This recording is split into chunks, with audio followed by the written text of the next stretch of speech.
Hey punters, how's it going? How's your day? I'm gonna do something different today. No biking, because I still don't have any bikes. I am a big believer in the fact that there's lots of stuff you can spend your money on for mountain biking.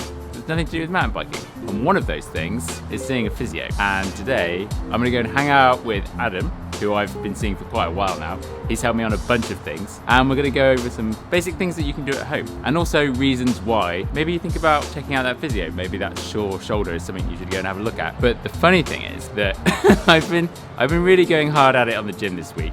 And I think I've actually done something to my bicep muscles, getting ready to show people where the beach is and stuff. This is kind of good timing, so you get like a real life perspective on when things go wrong, I guess. Anyway, Adam's gonna come down now. Hey! What's up, man? How's it going? Yeah, good. Oh no, he did it! Let's go again. We did it again!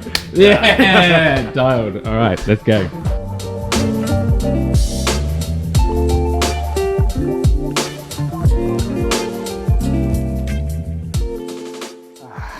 All right, Paul, what's the problem? Well, as you know, Adam, we came in here originally to do classic things that you should go and see your physio about. Yeah. Well, actually, I've now injured myself. I've been training a lot for the BC bike race. Yep. And now I can't extend my arm. Okay?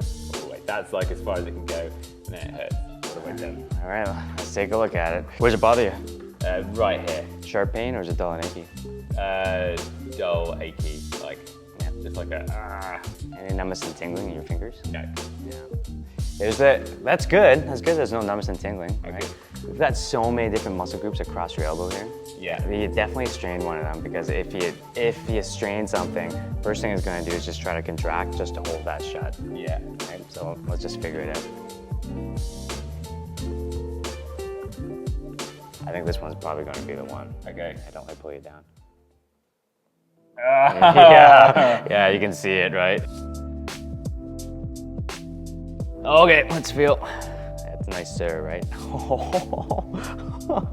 Now there it is. Yeah. That's the one. Yeah. Good, so let's work on it a bit.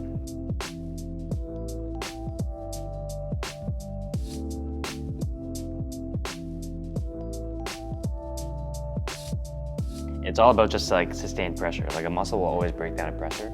Bicep, you can hit it on the side. You can also hit on the front, which I find super awkward. Like you would need a long wall. Yeah. Like how's that feel? Yeah, it definitely feels better. Oh yeah, yeah, it's way right? better than the left arm. Yeah. That's crazy. And then I always tell like at least 30 seconds. But if you can hit 2 minutes comfortably, like actually set up a timer and hit 2 minutes comfortably. That's the dream. That's ideal. Well, even when you first came in, I'm watching you roll there and you could actually see like your elbow slowly start to extend, right? Yeah. And at first I thought it was maybe my ankle here, but I'm like, no, that looks like it's pretty much a straight elbow, right? And what was that, 15 minutes maybe? Solved. Yeah, nice job, man. And that's why you go to a physio. That's why you gotta go to physio. Right. Yeah. What we need to do now, we need to go through the classic mountain biker problems. Yeah, nice. I should have worn a black shirt like yours. Oh, with this lovely Scott logo Yeah, on. it's good. That's like a nice, clean new shirt. Yeah. This is the sponsor's dream. Oh yeah, this is Old Navy. Classic mountain bike problems. The people, so one thing I noticed is that you kind of, you go mountain biking as much as possible and then these things just develop and you don't even notice. Yeah. It's kind of like people when you have your suspension and then you go get it serviced and then you go, whoa. Oh yeah, that's pretty off. How good is my bike now? Some things that people maybe need to take notice and just check themselves out. So I guess number one is like the thoracic. Yeah, well, there's tons. Like, if this is gonna be like a 3-hour-long like Joe Rogan type thing, like we could probably address it all, right? But thoracic's probably number one for sure. Low back's probably number two. Yeah. And then I'd say most people quads. And then, but also the internal rotation. I can even feel it right now. My posture is terrible. Well, it's just because like when you're on a bike, like that's the position that you're in, right? Yeah. And everything's gonna get tight based on where you hold it. So I always tell guys, it's like if you hold your hand in a fist for a real long period of time, it's like, let's say what's an average ride, like 2 hours? 5 hours. Yeah, 2 days, you know, yeah. And I find like mountain bikers, climbers, like we're all in this position all the time. We're just facilitating that. Especially people that will go for a ride at the weekend, and then Monday to Friday they're sat in an office. Yeah. Just in that same position. It's the exact same position. Exact same position.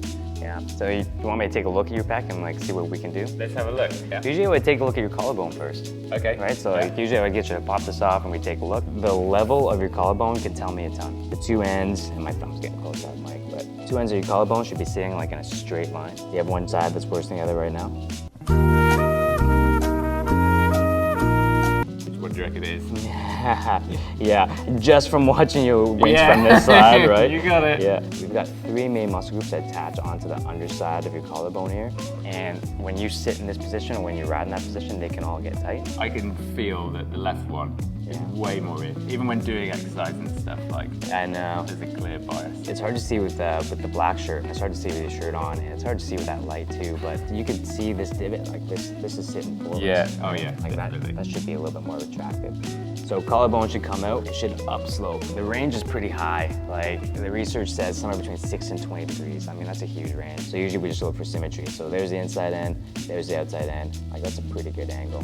Yeah, like there's your outside end. Yeah. Yeah, so like, and again, like you can't see, like I would have you in I front can of- feel it. Yeah, I can yeah. feel it. Tech Nature's got two heads to it. Your clavicle fibers.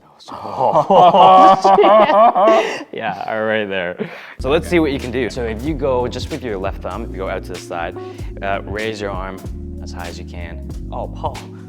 What? Is that as high as you can go? I thought you were impressed.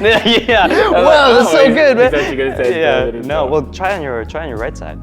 Biceps. Oh going yeah, right. bicep is going to limit you, right? So it's going to be hard to compare. Even with the tight bicep, Yeah. that's better. I can feel what I'm doing as I'm leaning over. Yeah, you're literally trying to get it your, up. yeah, which is why a lot of guys with shoulder problems for a long period of time develop neck problems. All of these muscle groups, if they're tight, I'm gonna exaggerate this even more, because if they're tight, they're gonna bind this whole system together. So we literally just gotta get these three sections a little bit looser. If I take my shirt off, that's a definite demonetization on the video. Okay. Well, I mean, with shirt off, we probably just reel off these curtains, right? Shirt off just gives me like, not on the internet. yeah. Yeah. Three muscle groups here. So you got one on the inside of your collarbone, one mid, and then one on the outside here. Yeah. So technically we'd work on all three, but I think the one that's gonna give you the biggest bang for your buck is gonna be Tech Nature.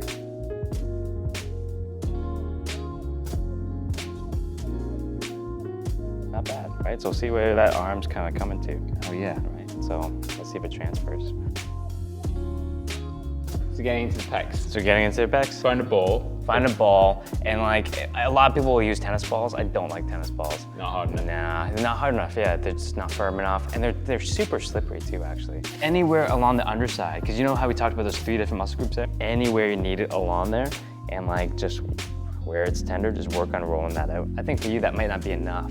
Right? At least 30 seconds. Okay. Otherwise, there's just not enough stimulus to do anything. And if it's not aggressive enough, find that tender spot, pin that muscle down, take your arm, yeah, and add some movement. Feels like it's back Yeah, further right. as well. Yeah, absolutely. Like, because we're always looking as physios, right? Yeah. But if I can see the head of your arm, if I can see like something like this, where you can literally see like the round part of your arm, I'm like, okay, something's holding that forwards, right? But like, yeah, like that looks pretty good. Just raise that arm out to the side. Whoa. Yeah, so that's better. Right? Yeah. Yeah. Whereas before it was there. Yeah, you were just breaking shoulder. And now height. like there's just tension. Yeah. Tension there. And I wish I could have seen it, because like you could you see yourself in the mirror? Because you were doing this, like you were trying to get that I could arm feel up it. there. Yeah, Yeah, yeah. right. You could Yeah. feel what you were doing. What's next? Yeah, what is next? Thoracic spine, probably? How do you test it? Yeah, that's you have to go by feel.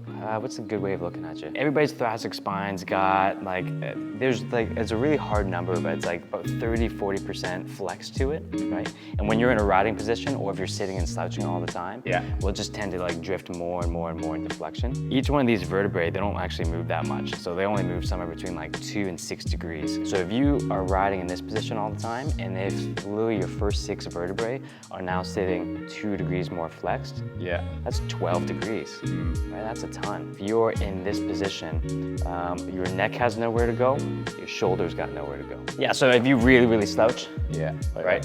Yeah, this is a typical riding posture, probably. Try taking a look over your left shoulder.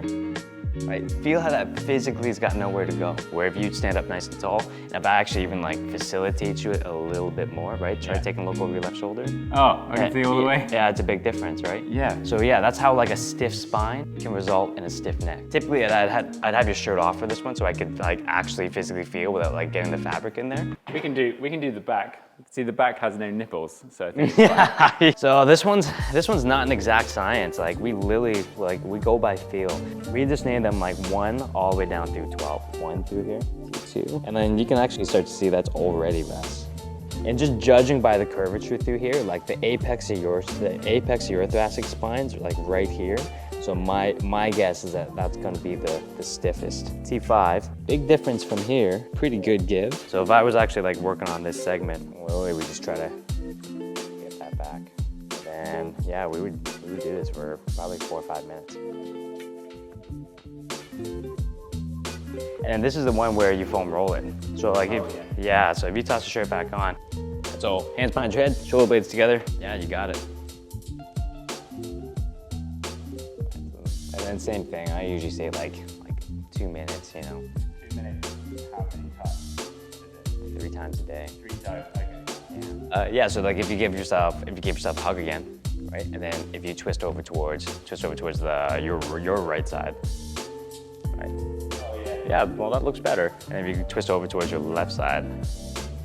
Right, so that one's still hitting like a little bit of like that reverb, but you were stiffer turned towards your right, and you can see that's a better improvement. So quads. We call them quads because there's 4 parts to them, and they all attach onto the front of your hip bone. Same thing, you know when I was talking about your collarbone in terms of like where do things sit? Yeah. Like literally the way things sit tells us a lot. So like back here and front here, these should literally be in a straight line. There's that front, right?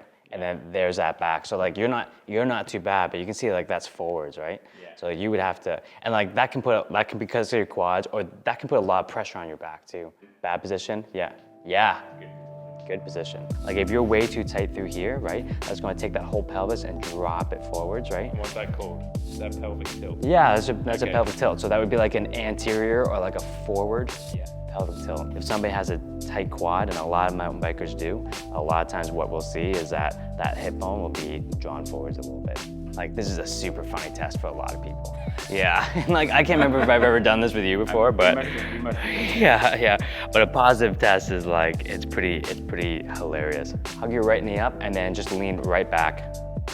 Yeah, so you're flat on the table, and let this leg hang wherever it's gonna hang. Yeah, so that's a massively positive test. I'm gonna reposition you. When you say positive, that's bad, right? Positive in the physio world is bad. Yeah. Now there can be a lot of things hanging this leg up. There can be a lot of things hanging this leg up, right? But like where this leg should be, like your femur should be in line with your body. So that's gonna be like IT band, TFL, okay? That's gonna be a little bit tight. But like the line of your femur should drop probably. Yeah, and already you feel that stretch. This is rotated a bit. So that's gonna be your IT band a little bit, maybe some of your adductors, right? So that should be kind of like more neutral. So if your adductors are tight, if your IT band is tight, and your adductors is not even just one muscle, there's 5 muscle groups there, there's 6 muscle groups technically there. And any one of those things are tight, they're just gonna pull you in. But if your quads are tight, it's gonna pull this, it's gonna pull that whole lower leg up like that. Yeah, judging by resistance, I don't even need to look at your face, but like, like that's the time. And then when I let go, like literally just bounces back up. Yeah, so same thing. So this one's better, right? Better, isn't it? Yeah, right? But that's way better, right? Yeah, like when I know you can feel it, but when you go back on the video and you take a look at it, like femur's in line with your body, right? Which is good. You're still like a little bit rotated, so you probably have like a little bit of like adductor stuff going on through here. When I ride, obviously like this, my left foot is in front. So is that going to be why this one is more ruined than this one? Yeah, ruined. It could be a contributing factor for sure. Your quads are responsible for straightening that leg. So if you are riding in this position, you're keeping your quads in a short position the whole time. What we can do is exactly the same as all the other muscle groups. It's all about just stripping that muscle out. I would just get on here and strip that out, and then teach you how to roll, which I know you're already doing. and then teach you how to floss, which I don't know if we've been doing that one. No. I never taught you how to floss that? No. You're gonna love it. By love it, I mean, you're probably gonna hate it. Now the idea of flossing is just taking that muscle through range of motion. So usually what I do is like, I'd split up into thirds. So I'd spend some time at the top third, spend some time at that middle third, spend some time like right at that bottom third through your kneecap. Once you've done that a couple times and you're pretty comfortable with it and you're pretty good with it, flossing is when you just find a tight spot, keep that pressure there, and then just take that leg. And you're just gonna, yeah, well, you just gotta find, a spot that's tight. So this is something that you could probably, if you find you're rolling every single day, and if you find you're rolling every single day and you're not getting the change you want to get, like you should be getting, right? You probably need to be just a little bit more aggressive with it. Yeah, so usually what I'll do is like, I'll do like 3 or 5 reps or something like that, and then, oh my God. And then I'll move on. Yeah. So you can do the exact same things to your adductors. So really like the only way of getting at it is you got to hit the inside of your leg. But you want that foam roller like perpendicular to the side of your leg. It's all about pressure. So you just got to find a way of like getting that pressure on that part. Okay? And you can roll that all the way up, essentially all the way up towards your groin. Like you just got to find where do you need it the most. And the exact same thing, like you can floss it out as you need. I like to maximize like surface area. So usually what I'll do is like, I'll just make sure the foam roller is perpendicular, perpendicular to the line of your leg if you can, but bend it back and forth. And then you can do the exact same thing on your IT band. Bring this leg, put that leg flat down. So if you find like a particularly tender spot, and then we'll go, so I'll get you to, you should be able to withstand it. But I mean, that just takes, but I do this every day, right? So you might see a few more videos of things we're talking about where it's not about buying stuff for your bike all the time. You can put money into other places like travel, and physio for sure is something that I will always spend. I'll probably come back again now, Adam, more regularly like I used to. Yeah. So if you're in the Sea to Sky area and you think you need some work done, I highly recommend this guy. I've been coming here for quite a while. And you can see his information in the description below. And of course, if you enjoyed this video, hit the like button. And if you haven't already, subscribe. Cheers, punters. I'll see you next time. That's how you do it. Boom, easy. Nice. Great work, Adam.